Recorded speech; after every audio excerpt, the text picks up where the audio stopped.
RNS device is very interesting. We do a lot of it where I work. It works fairly well. It's used for focal epilepsies. So in seizures where there is one or two foci or even multiple foci, which means multiple areas of the brain are creating the seizures, but the seizures are coming from an area where we can't take out for whatever reason. Let's say it's important for memory, learning, speaking, vision, anything like that. If you can't take that part of the brain out to give the patient seizure control, we can put something in. That's where the RNS comes in. RNS works like a pacemaker on your brain. Basically, we have to figure out, so you have to do the full pre-surgical evaluation so we figure out where the seizures are coming from. And then we actually can implant electrodes in that area of the brain.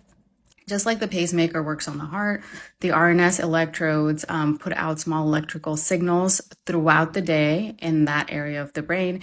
And in doing so, they're going to modulate that electricity. So what does that mean? That means a small stimulation throughout the day. And the hope is in the long term, that small electrical stimulation will teach your brain how to not have a seizure, because epilepsy and seizures are electric, like dysregulation in the brain, right?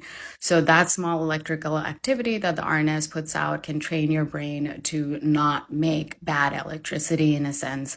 So that's how an RNS works. There is more information at the website of NeuroPace, who are the manufacturers for RNS.